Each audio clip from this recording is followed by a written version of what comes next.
I didn't train for fighting at this time. I hadn't trained for fighting in a long time, but I'm there and they're like, does anybody want to fight? And I was like, I'll fight anybody. I told my buddy Matt, I said, anybody that wants to fight me, I'll do it right now, because I didn't really care if I won or lost or anything. I was like, I'm just going to do what he says you do in prison. I'm going to get respect, And so they go and tell the promoter, hey, this guy will fight anybody. They couldn't find a fight for me. And so the promoter goes, hey, in Klamath Falls in like 3 weeks, there's this guy. He's like the local tough guy. He's the bar fighter dude. He's like 6'2", 300 and something pounds, knocking everybody out. Will you fight that guy? Like nobody will fight this guy. And I was like, yeah, I'll fight him, set it up.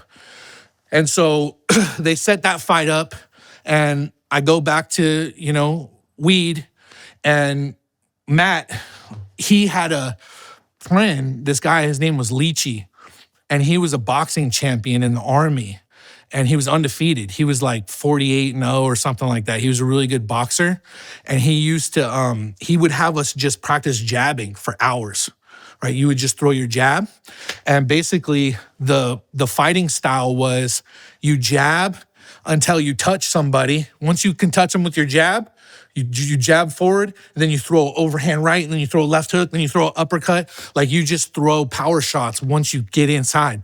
And so it's like get inside, fight until somebody's knocked out, or if he runs away, then you do it again, right?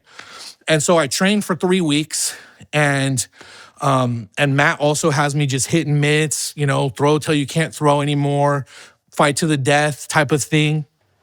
And I go there, and I remember like weighing in, and some guy comes up to me. He's like, oh, you see that guy right there?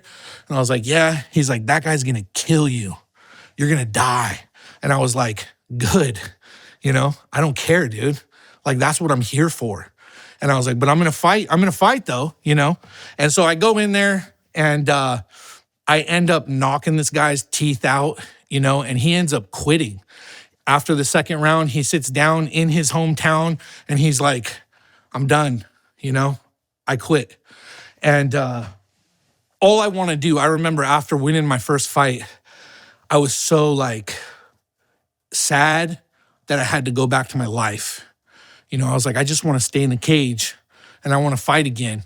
And so I was like, give me another fight, give me another fight. And so we told the promoter, any fight, anywhere, anybody, boom, boom, boom. And I'm fighting these fights and I'm beating everybody. I win all my fights, win this fight, win this fight, win this fight. And I'm like, this is great. Like I have a life for myself. This is what I'm going to do, And one day Matt, he goes, hey man, you have like a talent for this. You're really good at this. You might be able to go somewhere with this, right?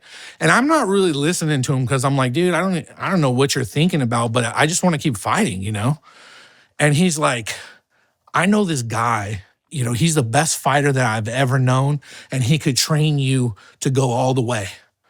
And I'm like, whatever, dude, like I don't need that guy. This is good what we're doing, And then he says his name, and it's that guy, Sam, that I prayed about when I was 15 years old. Before I got knocked out. It's the guy that I had prayed about, and God told me that he heard my prayer and he answered me. And right then, when he said that, I felt like I was in the dark and the lights went on. It just felt like lights turning on.